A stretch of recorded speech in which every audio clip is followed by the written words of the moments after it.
Hi there, how's everyone doing? So I've just been live on my deck page, and I just thought I'm taking this opportunity because it's my lunch break, so it's my time that I can do with what I want. And actually that fits in exactly with what I'm going to talk about today, which is 5 things to consider before quitting your job. Why am I making this video? Because there's a lot of people online and on Facebook and everywhere you go who are encouraging people to quit their jobs. They're doing these videos where they're talking about, go and seek your passion, and, why should you stay in a job that you hate, and why are you being a slave to your job, and life is too short, and all this sort of thing. So I just wanted to give a different perspective, really, because something I did the other day was to sit down with my manager and to be quite clear on my goals for the future. And I know that people will think I'm crazy, but I did actually say to my manager that long term I do want to become self-employed. That's what I'm working towards, and I've kind of given myself in my head another year with the company that I'm with. Now the reason I did that was because I know that in the next 12 months I've then got something to work towards. I've got a deadline in terms of my savings, I've got a deadline in terms of building my business. I'm making contacts. Like an example is today I've already been to speak with someone about the potential of taking on more contract work assessments. So because I'm a social worker and a counsellor, I'm using both of those skills, and they will build up my resources so that when I am self-employed again, because I've been self-employed once but I didn't do enough planning, I'll be in a position then where I'm earning from lots of different sources. So I just want to give 5 things for you to consider before you take that leap, if that's something you're thinking. Now, I'm not saying I'm right and everyone else is wrong, but please, when you're listening to people who are telling you to quit your job, you have to also think about the position that they're in, because one thing I've noticed, and this is a big thing on YouTube actually, some of these people who are saying, quit your job, I quit my job without a plan, they're saying, I quit my job when I was broke. A lot of them are actually married. Now, well, that's the first thing I want to talk about. If you've got a partner who's got an income coming into the household, then you quitting your job is completely different to being a single person who's paying all your bills. And that's something which doesn't get discussed in these videos, because people are saying, I quit my job and I didn't have a plan and it was my passion and blah, blah, blah, blah. But their husband probably has got a salary. So if you're someone's wife and you've already spoke to your partner or your husband, and they're saying that you can quit your job because I'll pay all the bills, then you know deep down that your bills are going to be covered. It might not be comfortable for you to be in that position, but if you've got an agreement with someone else that they're going to fund all your bills whilst you work on your business, that's completely different to a single person who's paying all the bills themselves.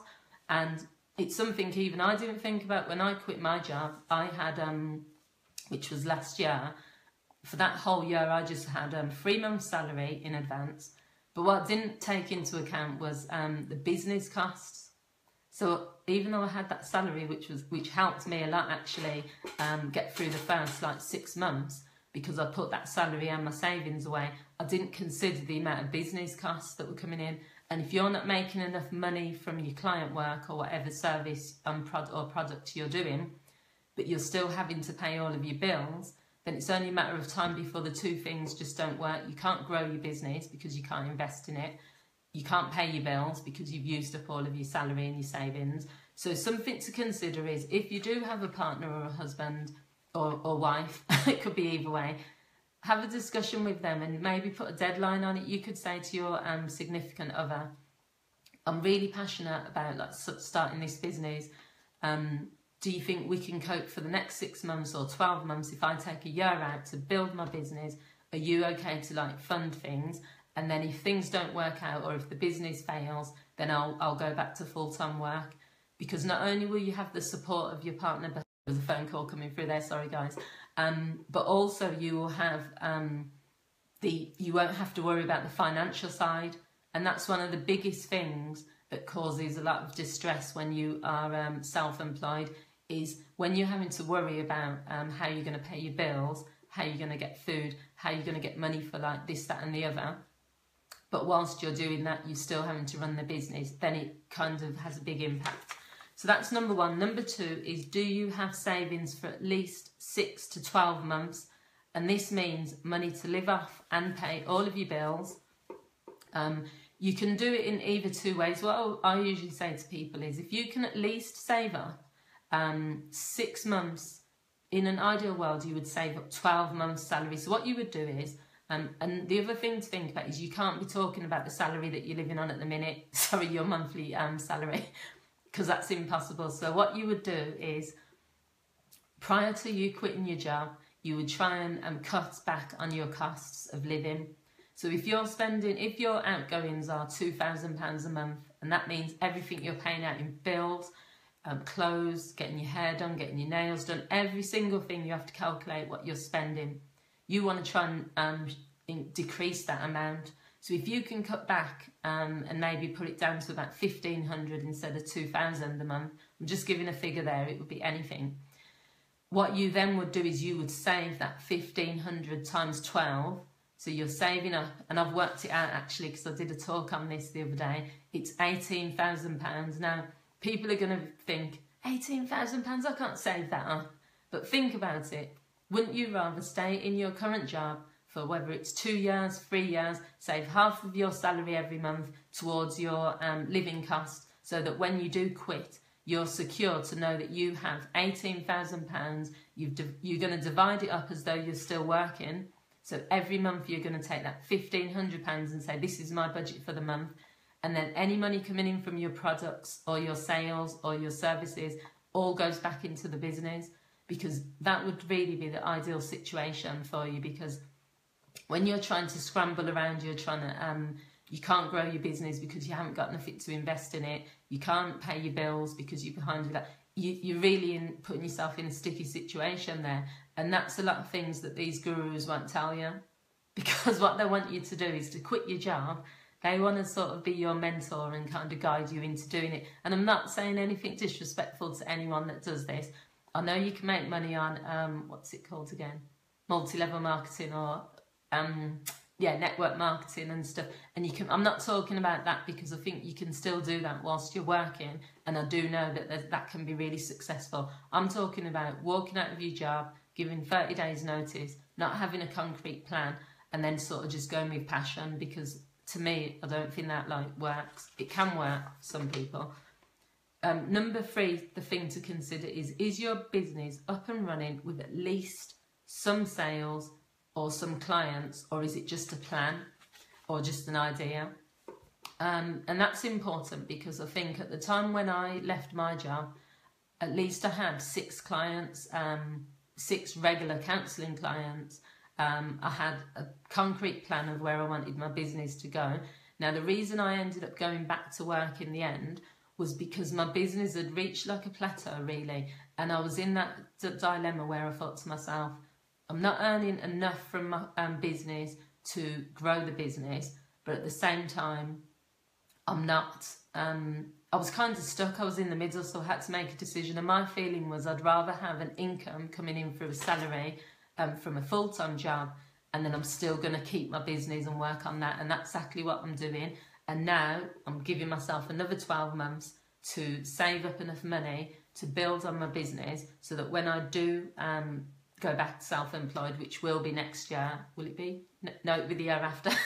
I'm in a better position. All it's about is planning and thinking intelligently, and not just going with your emotion. Emotion, it doesn't work when it comes to business, because we can have passion and we can believe in the law of attraction like I do.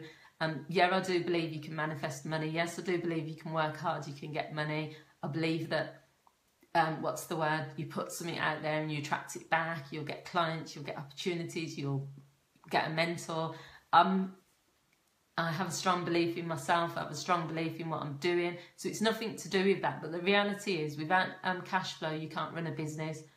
And I mean, I could go on about this all day, but I'll stop on that point. I'll probably do another video about this, but I'm just telling you about my journey. And I think without cash flow, regular cash flow in your business, it's not going to succeed. So the 4th thing to consider is, are you cut out for self-employment? Because an entrepreneur is different from a business owner. Are you disciplined? Are you disciplined with your money at the moment? Are you disciplined with your time? Are you motivated? Can you do structured things? An example would be, I work from home a lot of the time. Now, I'm quite disciplined as a person, so I don't have the TV on. I'm not downstairs, I'm in the office during office hours. Even if someone calls me during that time, a lot of times I'll just say, call me after 5. Now, I don't have to work like that because there's no one watching me. My manager wouldn't know if I didn't.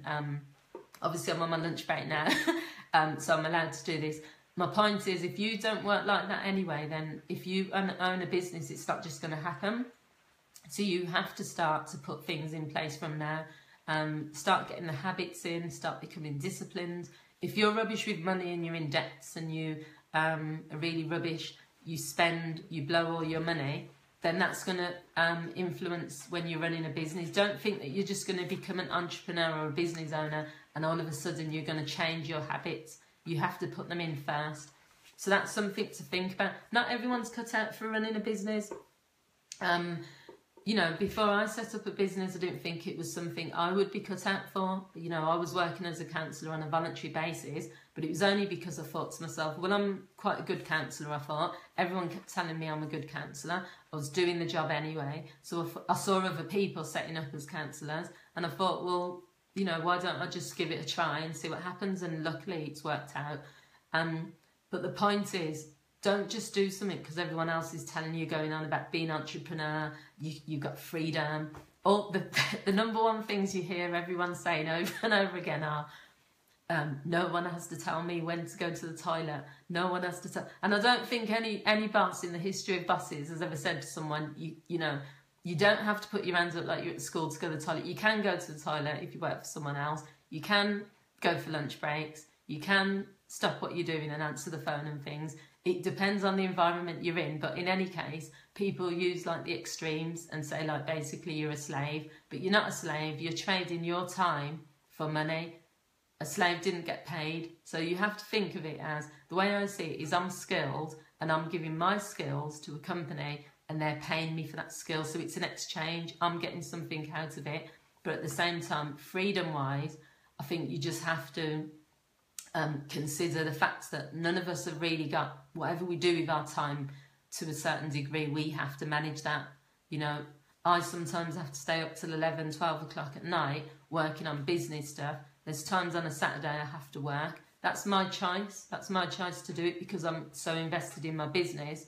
And that's nothing to do with my employers. They're paying me. So in the week, they, you know, that's just the deal. That's the trade.